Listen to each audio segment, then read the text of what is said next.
watching the RebZone Sports Show on Fox 5. Straight ahead in the RebZone. All the things that we do to invest in ourselves and one another will pay off. A track meet at Sam Boyd as the offensive numbers light up and a Rebel rally falls just short. Head coach Tony Sanchez is in studio to break everything down. Plus, a preview of this Saturday's game at San Jose State and a look back at Mountain West Basketball Media Days. It may have been a rough month, but the RebZone is full of believers. I believe in you. Believe in yourself. Believe in your team. It's all Rebels in the zone right now. This is the Fox 5 RebZone Sports Show, presented by RC Willey. Your home, your way. Hey, good evening. Welcome inside the RebZone. Kevin Bollier alongside UNLV head football coach Tony Sanchez, coming off a Friday night loss, but some marked improvement in this Rebel football team that we saw this week. Yeah, I mean, there's definitely some good things that came out of it. You know, I think Max is feeling really comfortable right now. Did a really good job of moving the offense. You know, that's the second most points that Air Force has given up all year. You know, they had some tough sledding coming in, but they played really good defense. So it was really good to see us, you know, be able to put those points on the board, move the ball the way we did. Had some big runs, some really big passes. Got a lot of people involved. Tyleik Collins really showed what he's capable of doing, and he'll continue to get better. Had some defensive struggles and a big missed field goal. So there's some things that we can work on.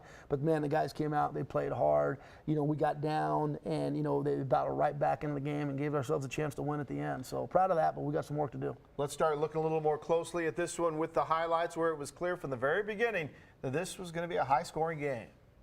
Finish it tonight. Phil, fit, break. Nice job. Back to the top. Make the choice, each individual guy, to engage your opponent. Go out and do your job. We sacrifice and we suffer for the opportunity to accomplish things. That's what we do. JMB on 3, 1, 2, 3. JMB.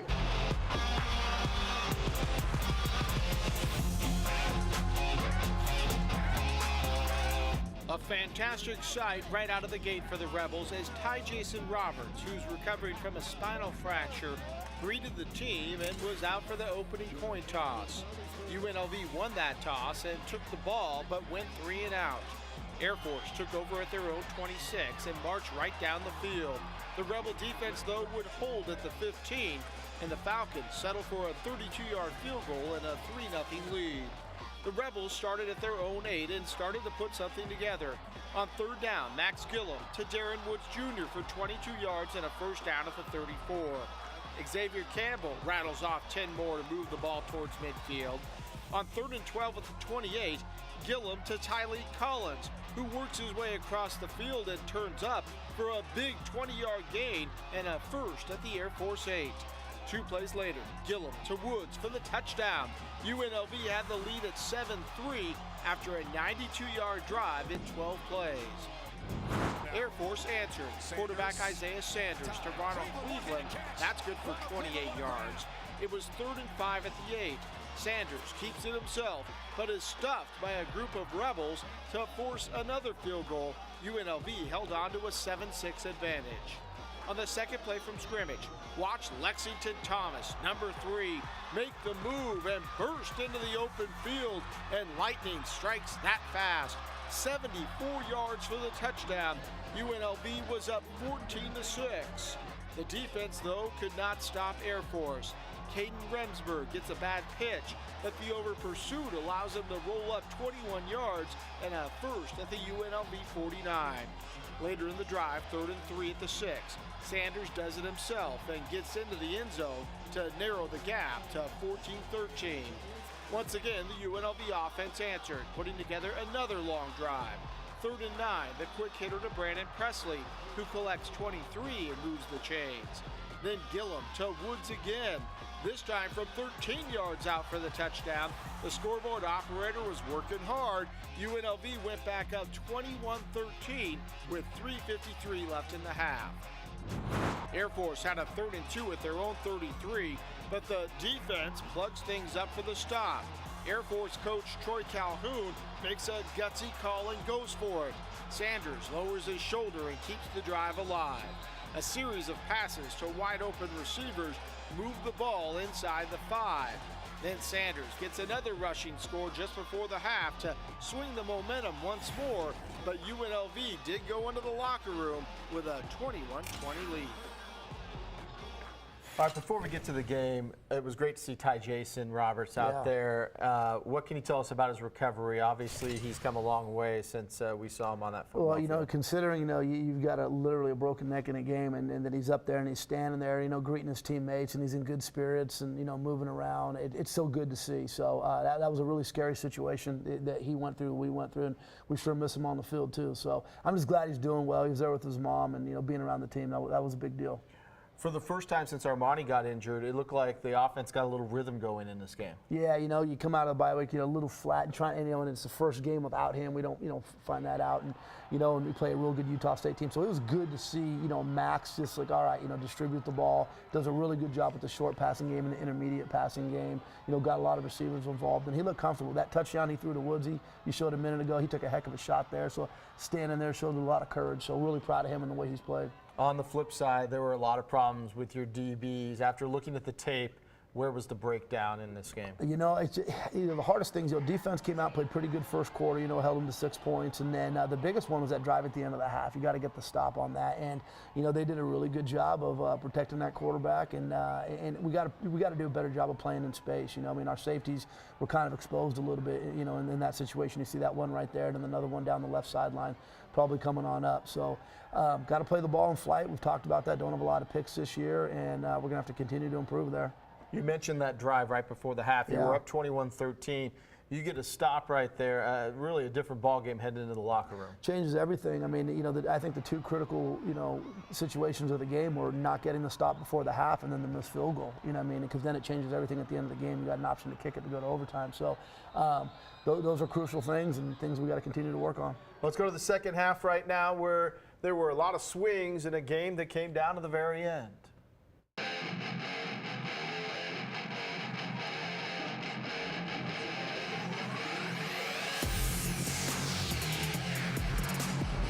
Air Force had the ball to open the second half and didn't take long to recapture the lead. First play from scrimmage, Sanders keeps it and rolls 45 yards into Rebel territory at the 30. Later in the drive, the QB runs in for his third touchdown of the game, and the Falcons were back on top, 27-21. UNLV appeared to extend his drive on 3rd and 8 when a pass to Mekhi Stevenson was originally called a catch, but replay overturned it, and UNLV had to punt. On the Falcons' second play of their drive, Sanders has a wide-open Cleveland, and he is off to the races, 69 yards for the score. Air Force opened up some breathing room at 34-21. Gillum was sacked to put UNLV in the 3rd and long situation. And on 3rd down, Gillum's pass bounces off Collins and into the arms of Jeremy Fagettulum for the interception. It took only 3 plays for Air Force to get in the end zone again. Fullback Cole Fagan breaks free, and he is not going to be caught. 49 yards for the touchdown. Air Force scored on its first 7 possessions. And all of a sudden, they had a 41-21 lead late in the 3rd quarter. The Rebels wouldn't quit. Stevenson with the grab for the first down at the 41. The swing pass to Thomas, who gets 13 and moves the chains. It was 4th and 5 at the 16. The pass complete to Woods for the first plus a face mask penalty. That would set up a 1st and goal at the 6. On 2nd down, lightning strikes again as Thomas scores to move into the number 2 spot for touchdowns in UNLV history. More importantly, the lead was cut to 41-28 heading into the 4th quarter. UNLV needed a big play, and they got it as Javen White forces the fumble. Jericho Flowers pounces on it. The Rebels were in business at the Air Force 33, but the offense stalled and gained only 3 yards. Evan Pantels missed a 48-yard field goal wide left, and the ball was turned back over to the academy. Once again, the D came up with a big turnover. Remsburg fumbles the pitch, and Demetrius Gibbs is there to recover. This time, the offense would take advantage. The reverse to Collins, who breaks a couple of tackles, and he gets free, shaking and baking his way for 20 yards to the 10. The Rebels cash in. Gillum to the corner of the end zone, and a great grab by Brandon Presley. That's a touchdown, and UNLV was within 41-35 with 7:34 left in the game. Once again, the defense clamped down, forcing a 3-and-out and giving the offense the ball back at their own 28 with just 6:36 left. On 4th and 3 at the 48, the pass interference call gave UNLV a first down in Air Force territory. Then the pass over the middle to Stevenson for a first down at the 32. On 3rd and 8, the pass to Collins, who might have had the daylight to score, but he slips and his knee touches the turf to kill the play. That brings up 4th and 8, and Gillum has his pass deflected. The comeback was over. The Rebels racked up 400 yards of total offense, led by Gillum's night with an efficient 26 of 38 for 261 yards and 3 TDs. But the defense gave up 572 yards to Air Force and just dug too big of a hole in the third quarter as UNLV falls to Air Force 41-35. It's obviously improvement, and that's what we want, but we got to keep improving because that's not good enough. It just shows that we got that fight. I mean, I think it shows everybody that you can do it if we believe and if we actually do our stuff. And when we play it at our best, I think it just shows that the level we play at is pretty good, and we just got to stay there. So, you know, just seeing that and just seeing what you're capable of, I think that we just know we got to always stay there consistently 4 quarters from the first kickoff to the last knee. All right, so you're down 20 late in the third quarter, and this team fought back. I think that shows something about the character of this football team and that this entire group, this entire football program still together. Yeah, we're fine. I mean, the one thing is we knew we could move the ball on these guys and we could score points. I mean, there's flows in college football. I mean, that's a lot of time. When you're still in the third quarter plus a fourth quarter to go, you just got to keep playing. We just knew we needed some defensive stops to get back into it. We had not stopped them. Again, we played a pretty good defensive first quarter, and then the fourth quarter we played a really good quarter, hold them to no points. But we needed some stops, and we got those. Offense continued to do their thing, and, we end up putting up 35 points on the board with a chance to win it. But, the big one is after that first turnover, not getting any points, that was, just critical, and that's a field goal Evans made plenty of times in his career. Unfortunately, he didn't. It would have been nice to score a touchdown. And then when you get on that third down play, the little slip screen to Tyleek, who was just so dynamic, man, he slipped a little bit, and that thing was set up pretty good. So, hey, it comes down to execution, and, we fell a little short. When you talk about the Tyleek slip, I mean, it just seems like, those types of things never go UNLV's way, in terms of those little things that happen. Does that get frustrating, I think, after a while? That seems like that you just can't get a break to go your way sometimes. It does. There's no doubt about it. It does for everyone involved in the program, for fans, for everybody. It's frustrating. You just want to see that thing, turn and go your way. But you have to create it. It's not just going to happen. You have to make things go your way by the way you execute and the way you prepare. And our guys are doing a great job. I mean, they're working hard every single day. They're making this program better every single day. And we just got to stay the course and keep on going. A lot of football left to be played. Just like we said last week, we showed we can compete at a high level. Now we just got to go ahead and execute and go get a win. You talked about Max Gillum briefly, and he was much better in this game. Is that something, especially with the quarterback position, the more time he gets snaps, the better he's going to be as we move through? Yeah, absolutely. I mean, he's a sophomore right now. He's now got 3 starts under his belt, 3 different experiences, and you've seen each week him get better and better. I mean, he was better against Utah State than he was against New Mexico. You saw another marked improvement. I mean, we scored 21 points in the second half of the Utah State game and then 35 this game. So now you're starting to see us become a lot more productive offensively. And a big part of that is just, obviously the way Lex runs, but a lot of it has to do with Max and his growth as a quarterback. Well, the push to get back in the win column begins this Saturday in San Jose. Straight ahead in the RebZone, we're going to preview the game against the Spartans and talk about the keys to leaving the Bay Area with a victory. That's in 2 minutes as the RebZone rolls on.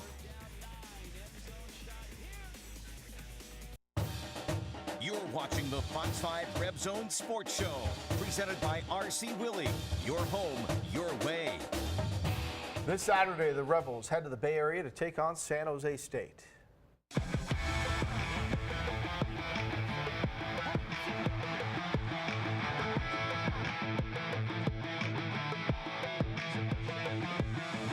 This Saturday afternoon at 3:30, the Rebels will look to get back on track against San Jose State at Spartan Stadium. The Spartans are winless this season, but they've been in a lot of games that have slipped away late.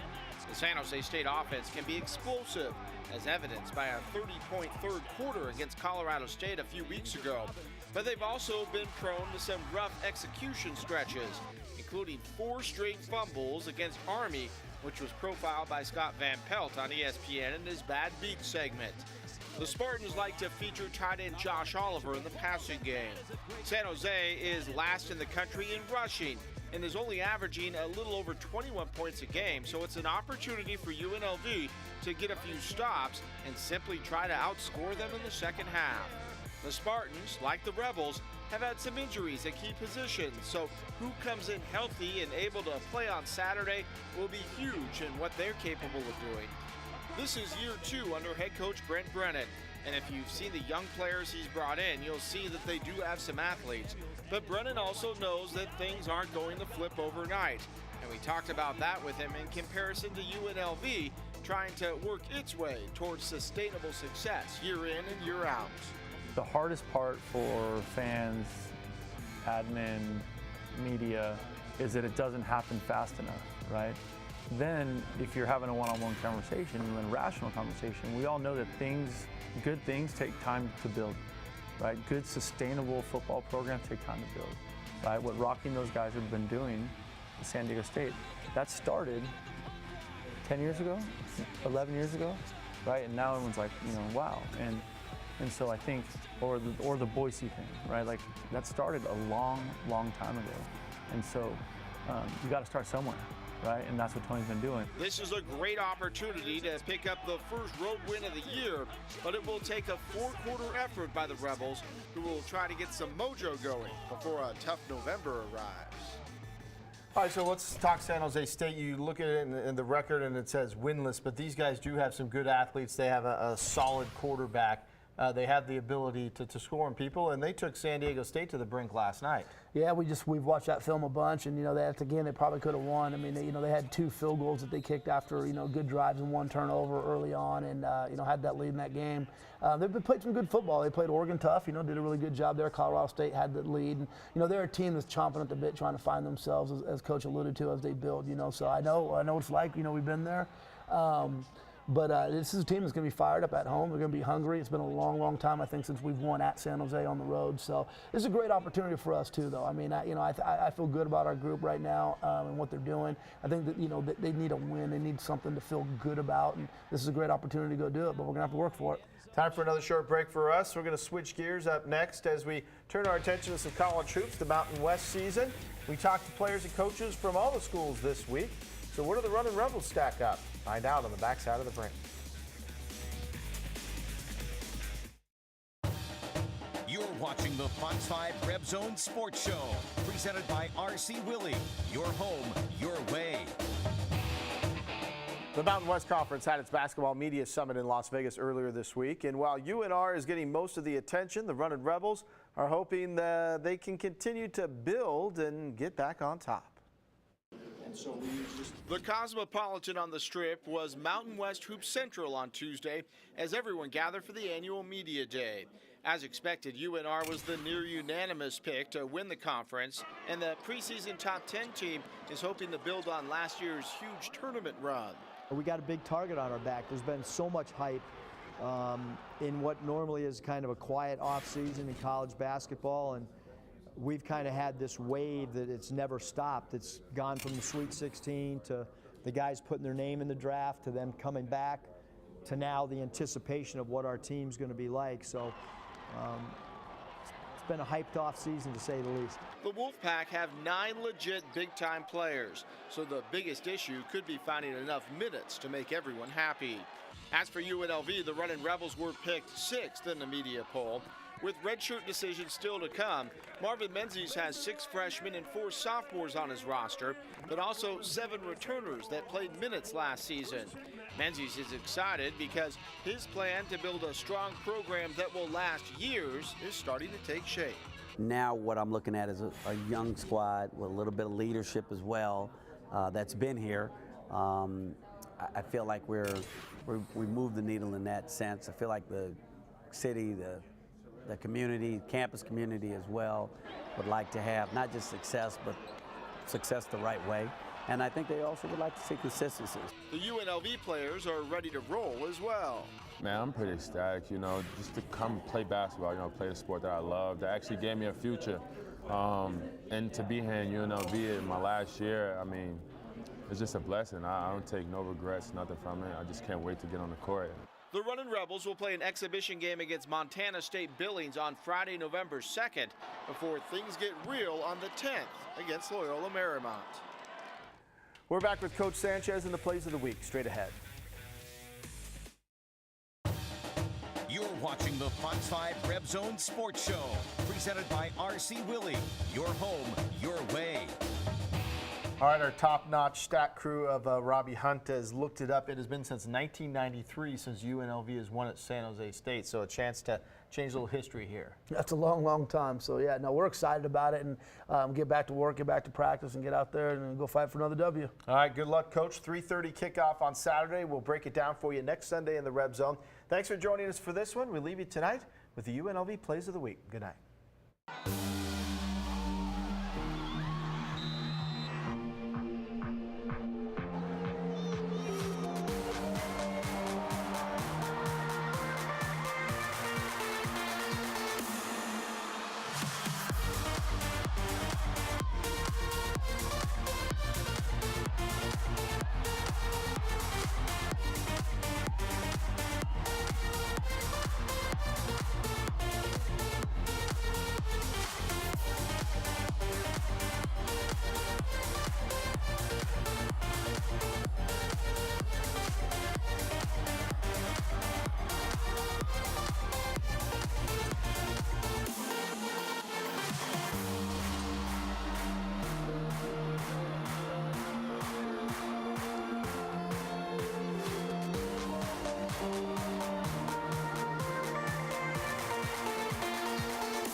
The Fox 5 RebZone Sports Show was presented by RC Willey.